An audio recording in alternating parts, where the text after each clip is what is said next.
Good to go. Good to go. That's good. That's good tea. Um, Quickly, I wanted to talk Joe Rogan. I quit drinking this good tea. Um, I don't watch. Well, I don't watch Joe Rogan often.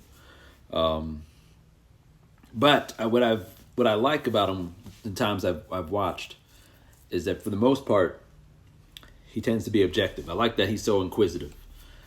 Now, there's certain topics where he's not so objective with. And by the way, before I get into what I want to talk about, that whole thing with him, the anti-Semitism, is it's so stupid and weird, man. Um, and I don't have a lot of time, so I was just. But he was actually defending Ilhan Omar, saying that she shouldn't have had to apologize for her statements. I don't remember when this was, but he was defending her, and it gets the reason why the video got, you know, while a lot of people are paying attention to it is because of its politics, but it got Democrats and Republicans' wires all crossed because you have Democrats, you have liberals who were defending Ilhan Omar, and now they see that Joe Rogan was saying something anti-Semitic when he was defending her as well. They just don't like him, and so they want to attack Joe Rogan. But ironically, it's like the same thing.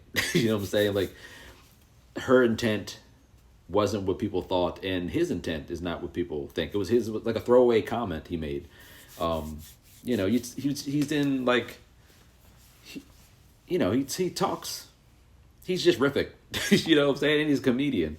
And we all, when we're just kind of sitting down talking with people, you know, it's like at a bar having a drink and just kind of talking, you know what I'm saying? So, like, I just felt that was weird because, like, it's weird what the liberals are doing. It's weird what conservatives are doing because they wanted Omar gone.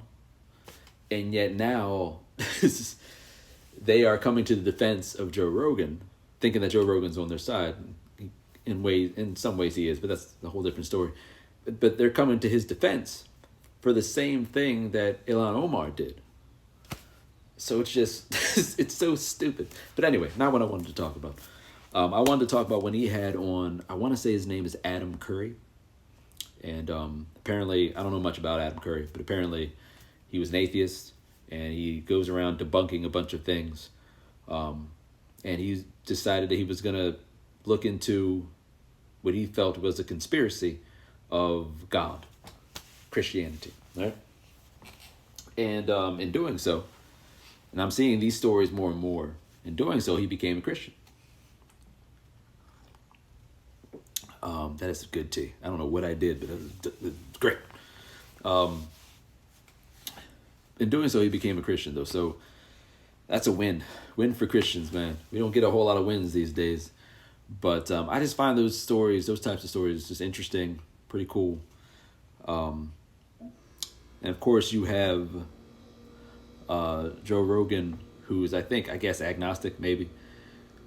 Or maybe he is an atheist, I'm not sure. But he is skeptical, which is fine.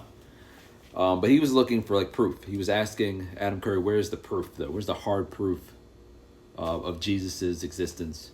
Even though there's all kinds of pages written about Jesus from different religions. But he was asking for hard evidence. And I think one thing I'll say is that in my experience, the gospel, because I saw comments, some people saying that they're done with Adam Curry, and other people were saying, well, I'm glad that works for you, for Adam Curry. And I would say, like, the gospel, I've never seen, it's not just that the gospel works for me personally, because I'm a Christian, but I've never seen the gospel fail for anybody, like anybody. I think when you're seeking God, when you're on a journey like that, you kind of have to separate God stuff, I'll say God/gospel stuff, with certain interpretations of the Bible. With Christians, you have to separate them from church, because church doesn't work for everybody. There's so many different types of denominations, and I see people get hurt from church all the time. I've been hurt. No one's hurt me more than Christians, all right? So you can get hurt by church. It won't always work for you. You can get hurt by Christians, for sure. Certain interpretations of the Bible, you know, you see Christians doing stupid things, but you kind of have to separate all that from your journey of looking for the truth, looking for the gospel, looking for God. That, when I'm talking about God, the gospel works for everybody. I've never seen the gospel fail anybody. And that's the good news, simply us being able to come together with God through the cross. And so I wanted to get that out there. I feel like that's kind of a barrier was for Joe Rogan, wanting evidence. And the reason why we want hard evidence, we don't want to take that step and trust, is because we've been hurt and we've seen all these different stories, these hypocritical stories. But again, if you separate those things, well, then it'll be a lot easier, you know. And plus, that's why it's called faith. You know, it's not going to be hard evidence.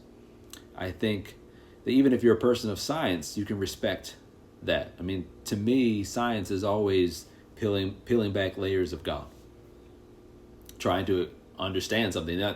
Scientists probably don't go in thinking that, but that's how I view science in general, is just us taking a peek, peeling back those different layers. I mean, the universe is so big, life is so huge. To think that we can just understand it all, to me, is incredibly arrogant. So, yeah, I think that's all I wanted to say. Speaking of riffing, I'm just kind of rambling on these different posts. So hopefully I don't forget anything, but I think that was about it. You know, I encourage everybody to go on that journey and seek the truth, seek the gospel.